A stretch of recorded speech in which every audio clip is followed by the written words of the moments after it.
Hi, everyone. Thank you for joining us for our weekly briefing on preventing and managing COVID-19 in the workplace. This is our 40 consecutive webinar, or 41st, I should say, and it's our pre-Christmas event. And so we'll be talking a lot about the holiday coming up and what to expect over the next few weeks. This is Karen O'Hara. I'm the Director of Marketing and Communications with WorkCare, and I'll be your moderator for today's session. Thanks again for joining us. If you're new and this is your first session, we welcome you. For those of you who have been loyal followers, welcome back. The session is being recorded. You'll be on mute during the webinar. Please submit your questions using the Q&A function in Zoom. We'll answer the questions at the conclusion of the webinar and post all answers, including those we don't have time to get to today, on our website, www.workcare.com. And we'll be posting the recording of the session on our YouTube channel, and that link will be posted in the chat during the webinar. Our speaker is Anthony Harris, MD, MBA, MPH. Dr. Harris is board certified in occupational medicine. He's WorkCare's Chief Innovation Officer and Associate Medical Director for On-Site Clinical Operations. He's also our lead clinician for WorkCare's COVID-19 response. So I'll turn it over to him. Thanks again. Excellent. Thank you, Karen, and thanks everyone for joining us once again. We're super excited today to be speaking to you before the holidays, and we'll be talking about really a mix of different things as it pertains to the vaccine and to what to expect with the holidays. Obviously, we know that post-holiday cases will likely surge. We saw that with Thanksgiving. We're expecting to see that in part as a result of the holiday season. And we want to be cognizant as to how do we communicate effectively with our workforce to cull the panic, if you would, that may ensue after the holiday season. So without further ado, we'll jump into the presentation today. And again, it's going to be more of a potpourri of topics today. And we want to spend more time today than we typically would on question and answers. For those of you who have joined us days before Christmas, we know that there may be some specific questions that may be germane to your workforce. And so we want to address those questions, and we want to make sure that we go into the holiday season with the full understanding that we're going to have to double down on our education to our employees, because at the end of the day, education is what's going to keep us in a stage of really moving forward with the precautions and limiting the COVID fatigue that we all have understood to be a growing concern amongst the workforce. So the format today will be similar to what we have done before. We'll jump into the clinical update here, followed by pathology, some microbiology, and finally end things with our prevention, our epidemiology prevention and strategy, workforce strategy here. So we're going to steal some concepts here from the potpourri of COVID-19 and during this pandemic this is one of the deans at a public institution, Colorado School of Public Health. And we want to talk about a number of things that have been spoken to before, kind of the response to COVID in general, as well as what we're expecting with the COVID vaccine and response to some of the adverse events that we're seeing, right? And we want to focus in on the adverse events for the clinical presentation today. And the adverse events that really scare the bejesus out of people, right? If I can speak anecdotally, is the anaphylactic shock, right? The events that people all of a sudden, 30 minutes after, less than 30 minutes, 15 minutes after administration, start to have responses that warrant a immediate medical intervention. So when we get into that, when we talk about educating the general public, they're going to see the headlines, right? And we want to understand what may be the underlying driver for these reactions that we've spoken to previously in this presentation and that we're continuing to see. And so there is evidence now pointing to a particular component as we talk about the Pfizer vaccine that may be leading to a higher rate of allergic response than other vaccines have had in the past. And this particular component is one of the makeups of both the Pfizer as well as the Moderna vaccine. And it has been associated with potentially the anaphylaxis that has occurred. If we look at anaphylaxis as a response to vaccines in general, it's rare. About 1 in 1 million doses historically is what to be expected for an anaphylactic response. Thus far, obviously, with the Pfizer vaccine administration, 272,000, if we're looking both US and abroad, have been administered. And of that number, we've already seen 8 plus cases of anaphylaxis. So obviously this is, and so we have 6 cases in the US, and we have the 2 cases in the United Kingdom.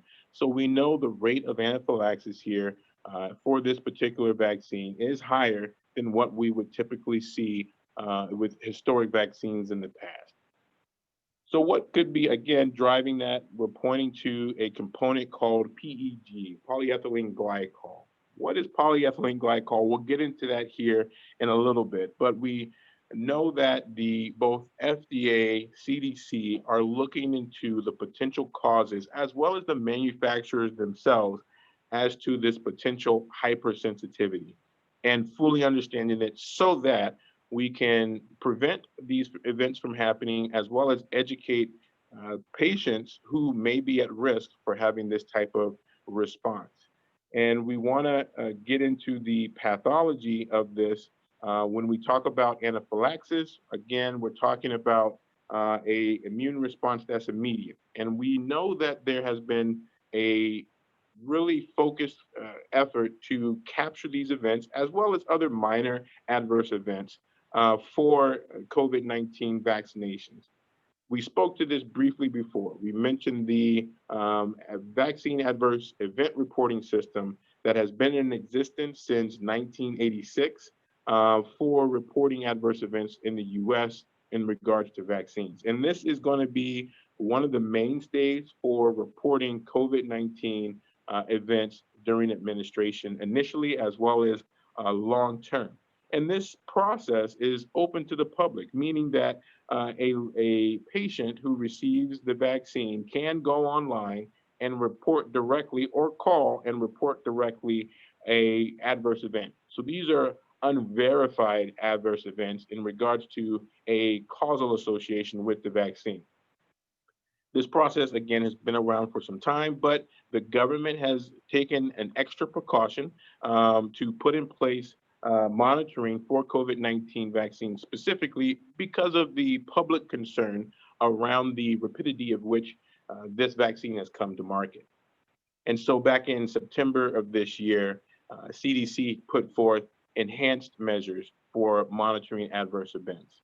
And these enhanced measures began and functions with FDA scientists reviewing all the adverse event reports, both serious and non-serious, and they follow up with those measures. They follow up with those reports. And CDC also reviews these reports in detail. And again, trying to make a causal association between the vaccine administration itself and the event in question. And the timeline for these reportings and for this review is nationwide, obviously, to help get in front of any association from the vaccine specifically with anaphylaxis or other moderate to severe responses. Obviously, deaths are reported same day by mandate. Classification of serious is within 3 days mandatory reporting and 5 days mandatory reporting for non-serious cases. And this onus is on the administrator, meaning the clinical outfit that has administered the vaccine to the patient. They're required to meet these guidelines for reporting those adverse events. So when we look at then and examine the underlying potential cause for these adverse events, particularly anaphylaxis. Polyethylene glycol is something that we want to learn a little bit more about so that as we move forward and we get questions, we can answer them appropriately for our workforce. We don't have to go into tremendous detail with our workforce, but assure them that the powers that be, the governing bodies, the researchers, the scientists are all looking at this potential cause. So PEG, polyethylene glycol, is found commonly in other foods, cosmetics, medications, right? And what this particular study that has been in pre-publication here looks at is, are there associations with anaphylaxis as a result of exposure to polyethylene glycol? And skin tests were performed in this study and shown that positive skin test to PEG is a precursor or is a determinant as to whether or not an individual will have a response to PEG administration from a medication. Right. And so perhaps as we learn more and more about the relationship between PEG, which is again a component of both Pfizer and the Moderna vaccine, there may be recommendations that promulgate from CDC and FDA that individuals who have a history of anaphylaxis, has a history of allergies to medications, receive a skin test prior to administration of these two particular vaccines that contain PEG. So let's jump into some of the numbers. Again, today we're going to not spend as much time capturing some of the content that we want to share. We're going to open it up to questions so that we can make sure everyone has their questions addressed before the holiday, realizing that going back and reading the FAQ or the question and answers may not happen as readily with the holiday season here. So we'll get them addressed today. If we look at where we were in the US with cases total, we saw 2 weeks ago climb and crest on a daily rolling average, 200,000 cases, continued to escalate from there. And this week, again, still around that plateau. And we're likely going to see this plateau start to escalate again right after the holiday season. If we look at per million, where we stand, still obviously higher than other nations and continuing to climb over a 7-day rolling average per million, 600 cases. I anticipate this is going to be around 700 cases per million in the US post-holiday. If we look at where we were 2 weeks ago, we see that jump to 650, and we're still hovering right below 700 cases per million in the US. Moving on to deaths. Deaths are obviously well over 2,000 deaths a day, which is why administration of vaccines and any delays, as we'll get into a little bit later, is critical. We want to make sure we're preventing as many deaths as possible that continue to climb. 2 weeks ago, where we were last week, and where we are this week, well over 2,500 deaths now, on our way to 3,000 deaths on a daily 7-day rolling average. And again, all things point to COVID-19 with regard to excess deaths still, as we look at those metrics nationwide, state to state. Deaths per million, we were in the lead previously after France decreased their death rate from COVID-19. We expanded our lead there, unfortunately, last week, and continue to climb, followed now by Germany and United Kingdom with their rates increasing and them going into a more drastic lockdown, as you all have seen in the media, perhaps. If we look at where we are with our tests, we were at 1.2 million 2 weeks ago. We obviously spiked a little bit over 1.4 million and then came back down now this week to 1.2 million on a 7-day rolling average. Again, we'll see this number oscillate. We'll see what the impact also of the home tests that are now that has now been approved OTC for an instant or rapid result of COVID-19, literally walking down to your CVS, picking it up for, I believe it's around 75 to 80 bucks, and individuals can test at home. There are other home tests that are available on the market. Unfortunately, the federal government has sequestered or purchased the first several million of those tests. And we'll keep you abreast as to how those tests, from a manufacturing standpoint, meet the market again. If we look at tests per 100,000 individuals, we see that number still hovering right around 4.5 here, from 2 weeks ago to last week, and this week jumping up over 5. So good sign, right, in terms of what other nations are doing, this case being the United Kingdom, and we look to the United Kingdom as the most robust surveillance program out of many nations. So we'll keep an eye on how they perform with regard to COVID-19 and the measures they put in place as a bellwether for how we can expect post-holiday to experience any lockdowns as we anticipate spikes, continued spikes here in the US. Share of daily positive tests, again, how we articulate the burden of illness in the United States comparatively to other nations. Again, this metric should be heading down. We're continuing to head up 2 weeks ago, last week, and now this week, kind of vacillating up and down, but still at a range which we're comfortable saying we are not articulating the burden of illness well, still here in the US, as opposed to some of our colleagues overseas. So when we talk about prevention and we want to dig into prevention timeline here, we want to give some updates. Obviously, we have approval of the Pfizer vaccine, we have approval of Moderna, and we'll talk about anticipation of other approvals here. But if we look at our updated timeline that we prognosticated on previously, we can see the numbers or the dates here in red are updated dates estimated when we're going to have access to general population workforce vaccinations across the board. And if we look at then where we land, we were saying previously it's going to be likely in May of next year. That moves back a bit to April, okay, mid-April, with the deadline for the pre-ordering having occurred a little sooner than we previously anticipated, which is a good sign.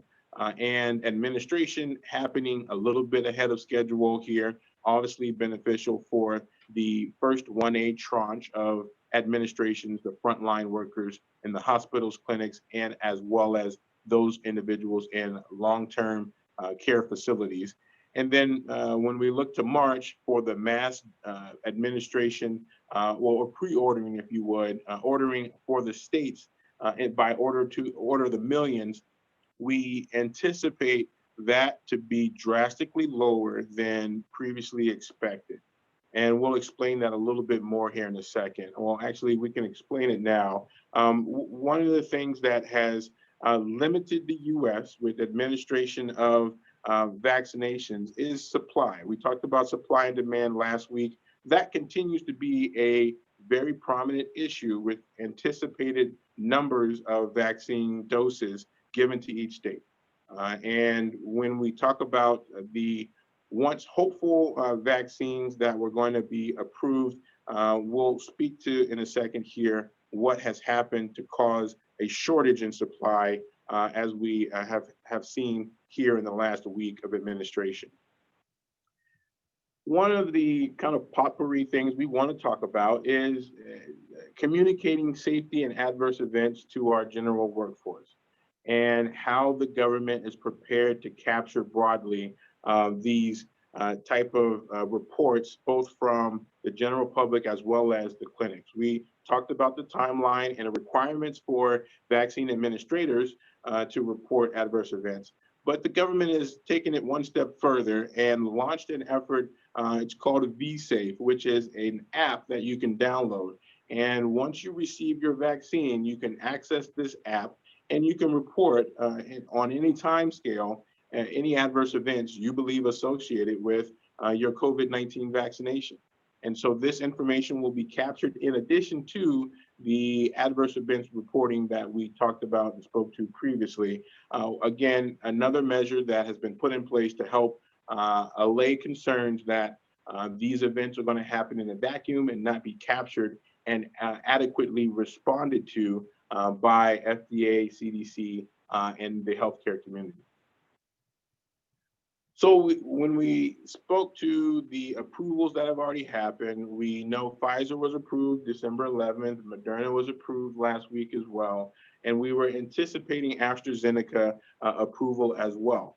One of the issues with supply has been attributed to AstraZeneca's failure to disclose to regulators some of the halts that they had during their clinical studies, right? And so when we talk about the supply that was anticipated, 60% of the supply of vaccine in the US at one point was going to come from AstraZeneca. And now that it's lagging behind in its approval, trumped now by Pfizer and Moderna, it is uncertain as to the quantities of vaccines that will reach in the US for vaccinating the general population, the general workforce. So we'll keep you abreast, obviously, as numbers are promoted in terms of manufacturing, and the current administration is trying to promote by way of incentive, financial incentive to manufacturers, making more doses than previously estimated. And we'll see how that plays out. The work care strategy, the workforce strategy that we recommend, pretty straightforward. Nothing novel today that we're going to talk about in regards to how to keep your workforce safe.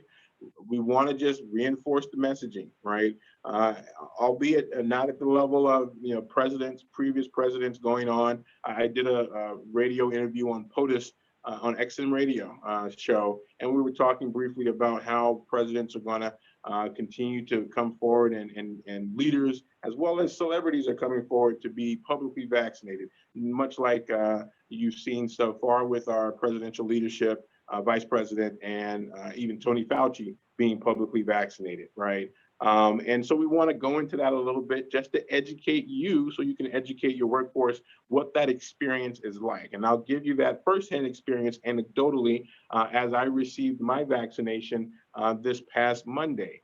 And it was the Pfizer vaccine. This is what the vaccination card looks like. Each person will get a card that has the lot number of their vaccine, the type of vaccine they received, the date and time of that administration, and the location of that administration. We spoke previously to the importance of this data for the general public, as well as at this point in time, those who are receiving the vaccine on the front lines, because the type of vaccine needs to be the same during your follow-up second dose, right? And so this critical information is captured on these small cards that are pushed out by the CDC. And hopefully your workforce will keep these. And as a reminder, the government has also put into place means for some providers to track and send out digital reminders to populations. So we'll see how this continues to develop.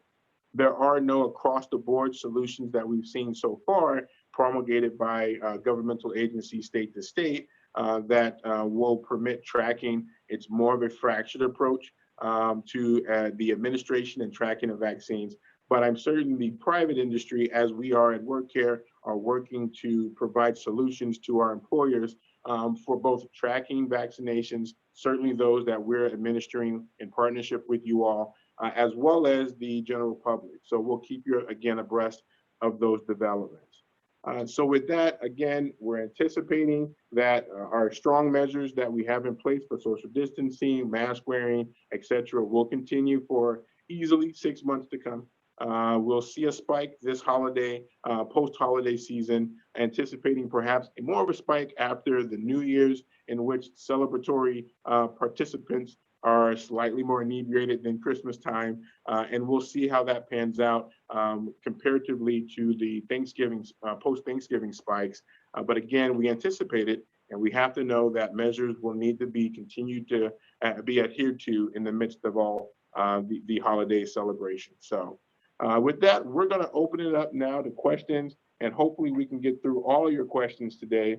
With that, thank you so much, and we'll say happy holidays again before we adjourn. Thank you, Dr. Harris. Please submit your questions using the Q&A function. The first question is regarding mutation of the virus in the United Kingdom, which has been all over the popular media. How worried should we be about this mutation, and what is the likelihood that it already is in the United States? Sure. So the mutation in the UK is well, first off, no worries. Don't fret. There's nothing to fear. The mutation that has occurred in the UK, UV, actually has a name. I'll spare you the long name, but at the end of the day, this mutation coming from the UK is not atypical. It's a mutation that has happened before involving the spike protein that we've been speaking to for some time. We showed you data previously months ago about the mutations, up to 18 mutations that have been tracked thus far in that spike protein. This UK mutation in particular is an amalgam of RNA mutations that are eightfold. So there's 8 specific mutations that make up this one particular mutated strand of the UK virus. When we think about other mutations that have occurred and examined them, nothing too dissimilar to this particular one. If we look at the virility of this particular vaccine, or excuse me, this particular virus, there's no evidence thus far to suggest that this virus is more virile, meaning causing more severe symptoms. And it is likely, as Tony Fauci has said this week, which I agree with, it's likely to already be here in the U.S. And this particular strain, again, is not likely to cause any issues with the vaccine efficacy. And Pfizer has even said that they're able to tailor the vaccine in their manufacturing process in as little as 4 to 6 weeks to accommodate for new variants in that spike protein to ensure the efficacy at that high level of 95%. And so again, this UK virus mutation is nothing new under the sun, and aligns with previous mutations that have been tracked. We actually have seen only from the nearly 25,000 samples that have been collected from the UK, only 6% of them have this new variant, right? If we look at the mutations that are coming out of South Africa, it actually trumps what we're seeing out of the UK in terms of number. So again, nothing to worry about in terms of dramatic impact. I believe this UK virus mutation has gotten a little bit more press for whatever reason, but should not cause alarm. You said 8 mutations, correct?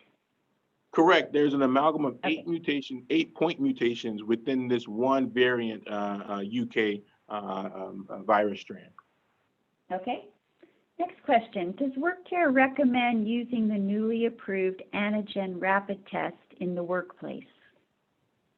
Yes, there is a role for antigen testing, rapid antigen testing with high accuracy, right? And that role, it can be utilized for example, shortening the quarantine period if access to a traditional PCR gold standard or equivalent nucleic acid amplification test that's available is not readily available for that program, that in terms of return to work and shortening that quarantine period. So short answer is yes, there's a role for it. But again, it still depends on which test you're implementing. But the new antigen rapid test with the high sensitivity and specificity can be utilized in that fashion. And we have some employers that we're working with that want to implement that process. Next question is related to the polyethylene glycol ingredient in the vaccine. Are there any vaccines close to coming out that do not contain PEG? And the second question is, how accessible will pre-screening for PEG sensitivity be? Sure. So the skin prick test for sensitivity to PEG is pretty straightforward and should be pretty sensitive. I have not seen any large studies. The study I presented today to you all at its time was the largest examination of PEG allergy as it pertains to suspected anaphylaxis response to vaccine administration. And that was only 6 patients involved in that study, right? So we'll likely see, as a result of these adverse events, more data pouring out in regards to PEG and other components of these vaccines that may be promoting these anaphylactic responses. The Moderna and the Pfizer vaccine at this point in time are the 2 vaccines of concern that contain PEG. I believe the AstraZeneca may contain it as well. There are adenoviral vaccines that contain PEG. I have not yet confirmed whether or not AstraZeneca, which obviously will be likely in front of FDA, EUA shortly, as well as the J&J. Those are the next 2, and PEG components I have not yet verified in those vaccines. Great. Next question is actually a little comment and then a question related to it. A friend of mine is in charge of logistics of administering the Moderna vaccine. She mentioned that a doctor volunteered to get it. He became very ill for several days with a fever of 104, which is very high. Is this a concern? Is this more common with Moderna versus Pfizer? So if we look at the comparison of adverse events with both vaccines, the risk of fever, risk of kind of cold or flu-like symptoms are quite similar in their adverse event response. So that's something that all individuals who are seeking out the vaccine will be informed of at the time of their vaccination, but also should be communicated to and educated on prior to.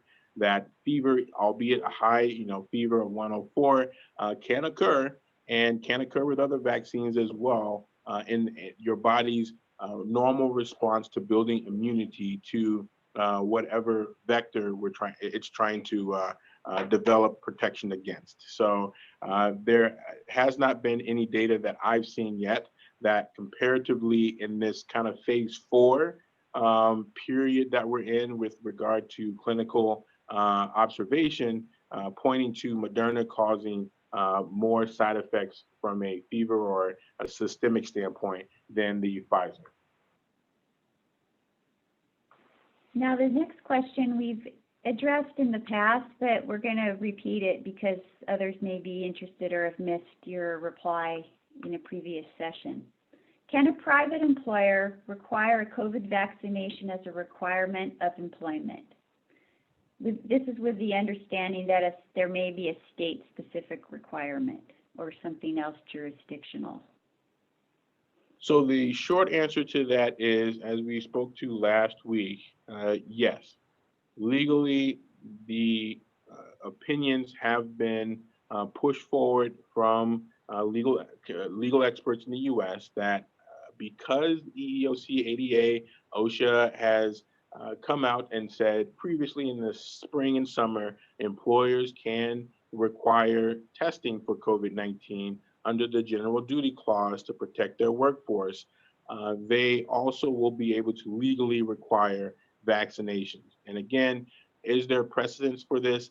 Absolutely. If you are in a hospital setting and you're an employee of a hospital or a clinic, that requirement is there. You got to get vaccinated, not just from COVID-19, but from other vectors as well as a means of your employment. This is also seen in university settings and will likely see this in other employer settings, particularly in those areas, those states hardest hit by COVID-19, trying to deal with how do we cull the numbers and the deaths that we're seeing. We'll also likely see something similar play out amongst venues or employers that are restaurateurs or own various social venues, because they're going to continue to feel the economic impact from COVID and want to reopen, right? And so being able to require vaccinations as a process of gaining entry or being employed by those various venues may be something that we see shortly as we continue to open up state by state to administration of the general population come March, April of next year. The next question is about the Hep vaccine protocol. Is there any truth to comments that those who've completed the Hep vaccine protocol are less likely to be susceptible to COVID-19 infection? Interesting. No, I have not seen any peer-reviewed data to suggest that hepatitis B vaccination and completion of that series decreases your risk for COVID-19. That obviously piques my interest in regards to, is there any peer-reviewed literature out there since I've last looked to that topic. So we'll do that deep dive and maybe present that those findings on this presentation for next week. But as of now, the only evidence that we have seen in regards to a previous vaccine reducing your risk for COVID-19 infection or poor outcomes rather, is the trivalent, quadrivalent flu vaccine from 2020. And that data, again, coming out of Brazil with nearly 100,000 individuals that were a part of this study, having better outcomes or fewer mortalities if you were vaccinated with the flu vaccine and subsequently were infected by COVID-19. Okay, that kind of leads to the next question, which I'm interpreting. It's a kind of a two-part thing. So when you get a flu vaccine, you can still get flu, but generally speaking, your symptoms are milder than if you had not been vaccinated. Does that same theory apply to the COVID-19 vaccine? Can you still get COVID once you've been immunized? Yes, the answer is unequivocally yes. You can still become infected with COVID-19 after being vaccinated against COVID-19 because it's only 95% effective, right? So there will be 5% who still contract and can transmit COVID-19. The vaccine standard in terms of immune response or production of immune response, it's called immunocompetence, if you would, against COVID-19, is neutralizing antibodies. After you're administered, does the vaccine cause your body to produce neutralizing antibodies that can effectively eliminate COVID-19 if you are exposed to it? And so that's the standard for that 95% effectiveness that we want to be cognizant of. However, again, 5% of people will still be able to be susceptible, contract and transmit even after vaccinations, as we have seen with other vaccines that, for example, flu has a lower efficacy in the 80s, mid 80s than compared to COVID-19 at 90 and 94, 95%. Okay, that's really interesting. So it gives you quite a bit of reassurance, but not 100% reassurance. The next question is about COVID fog. How long does a typical case of post-COVID fog last? Ooh, that's a good one. You might want to define what COVID fog means. Yeah, so COVID fog is some literature or some reports would call it COVID brain, or it's this state in which people feel off, quote unquote, mentally so, where their mental capacity is kind of foggy for focusing on specific tasks, or their ability to feel, quote unquote, normal from a mental cognition standpoint. And we hear of these cases anecdotally with the patients that we have been helping, the employees that we've been helping with COVID infections across the board in the US. And typically it lasts for the symptomatology that we've seen with COVID, several days. There are what are considered long haulers, those individuals who become infected with COVID-19 and experience that infective, those symptoms for much longer, up to 2 and 3 months post COVID infection. And that number does, as far as the research I've seen, that number doesn't seem to be increasing. And again, when we look at proportionally, do most people experience long-term or longevity to their COVID fog? The answer is no, but there are some who do. And we have time for one final question, and I think we got through almost all of them. this is related to COVID fatigue and just being tired of answering screening questions day after day, month after month. Is there anything that can be done to change screening questionnaires so it doesn't become so routine that people don't take them seriously? Sure. Some of the measures that we built into some of the screenings that we put forth many months ago took that into account in regards to asking questions that were varied in their presentation, meaning they came from a larger bank of questions and were randomized, a portion of them randomized to help increase the engagement of individuals who were taking those screening questions on a daily basis. Now, granted, there's a limit to that pool of questions, and certainly those questions shall be repeated if you're doing this day in and day out throughout the course of your doing the screening. However, that the engagement we have seen engendered amongst the workforce appears to be greater when we have that random piece to the screening questionnaires. Now, if the question is, can we just completely revamp the interaction or with the screening questionnaires, that is yet to be seen, right? Most of the cases of deployment of questionnaires we see with employers is that, once they moved into a system or a process, it stayed the same, and the changing costs away from one system to another are so great that it disincentivizes any substantial change in regards to how that screening is administered at that particular employer at a scale that is reasonable. So good question, not a great path forward for additional investment to modify screenings with the notion that hopefully we're only in this for another couple months, 6 months of the screening. It could last until the end of next year, true, but if everything goes well with supply and administration of vaccines, we hope to be returning to some sense of normalcy with regard to number of people vaccinated and having to continue to do daily screens summer and fall of next year. Great. We can talk next week about the new normal, because we're going to do a year-end retrospective and projection, so we'll look forward to that. I just want to wish everyone a happy holiday. Thank you for your loyal attendance at our webinars. We really appreciate it. And as always, thank you to Dr. Harris for his expertise. Be safe and take good care of yourselves and your family over the holidays. Thanks, everyone. Merry Christmas, happy holidays, and we'll see you this time next week.